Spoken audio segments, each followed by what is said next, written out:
लोकशाहीचा बुलंद आवाज, रिपब्लिकन वार्ता, महाराष्ट्र. मुंबई नाशिक महामार्गावर पोलिसांची मोठी कारवाई. 30 किलो गांजासह 5 आरोपी जेरबंद. 12 लाखांहून अधिक किमतीचा मुद्देमाल जप्त. नाशिक पोलिसांच्या अंमली पदार्थ विरोधी पथकाने मोठी कारवाई करत तब्बल 30 किलो गांजासह 5 आरोपींना अटक केली आहे.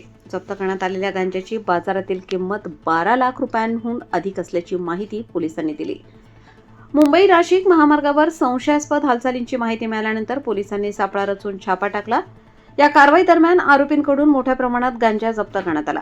अंमली पदार्थांची वाहतूक करून नाशिक परिसरात विक्री करण्याचा आरोपींचा प्रयत्न असल्याचा प्राथमिक अंदाज पोलिसांनी व्यक्त केला आहे. विशेष म्हणजे नाशिकच्या आडगाव परिसरात गेल्या काही दिवसांपासून गांजा तस्करी आणि अंमली पदार्थ विक्रीच्या तक्रारी सातत्याने येत होत्या.